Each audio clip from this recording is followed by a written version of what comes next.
Alex, what has been the reaction to Disney's latest expensive own goal? Well, the reaction has been absolutely horrible. It is the worst box office from a Disney live action remake that they've ever done. I'm gonna stand there 18 hours in a dress of an iconic Disney princess. I deserve to be paid for every hour that it is streamed online. Ma'am, it is not like you were Tom Cruise risking your life with every film doing these stunts. It is not like you are Stallone doing Rambo. It's not like you are Jim Caviezel on The Passion of Christ and had your shoulder dislocated and lightning strike you and almost died. Disney's Snow White isn't just failing, it's collapsing in real time. After a disastrous first weekend, the numbers are in, and they're even worse than anyone predicted. But here's the real kicker. Rachel Zegler's response? Pure chaos.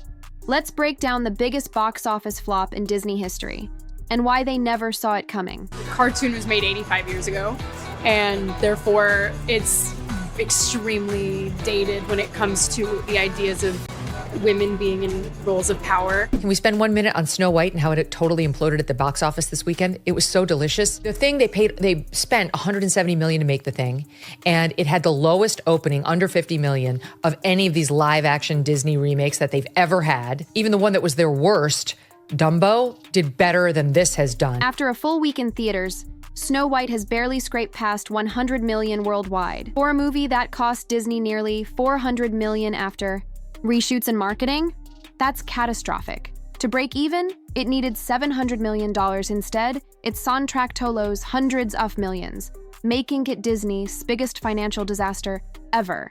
Even Dumbo, their previous worst performer, only lost them $700 million. Snow White, this is next level humiliation. The original cartoon came out in 1937, and very evidently so. There's a big focus on her love story with a guy who literally stalks her. Yeah. Weird. Super weird. So we didn't do that this time. So no prince or a different kind of prince? We have a different approach to what I'm sure a lot of people will assume is a love story just because, like, we cast a guy in the movie, Right. Andrew Burnap, great dude.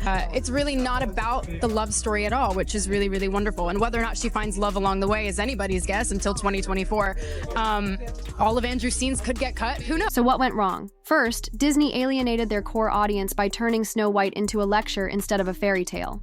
Second, Rachel Zegler's constant controversies, from mocking the original film to her girl boss takes, turned fans against her. And third, the movie just looks bad. Cheap CGI, bizarre changes to the story, and a lead who openly trashed the character she's playing. It's no wonder parents are skipping this one. Oh my gosh, I saw well, we didn't even see, but I saw the logo and I went, that's my name, Snow White's up there, and I cried my eyes out. So what's next? Will Disney learn from this or double down? One thing's clear, Snow White's failure is a wake-up call. And for Rachel Zegler, this might be the role that defines her career for all the wrong reasons. Drop a comment. Should Disney stop with live-action remakes? And don't forget to like and subscribe. We'll keep you updated as this disaster unfolds.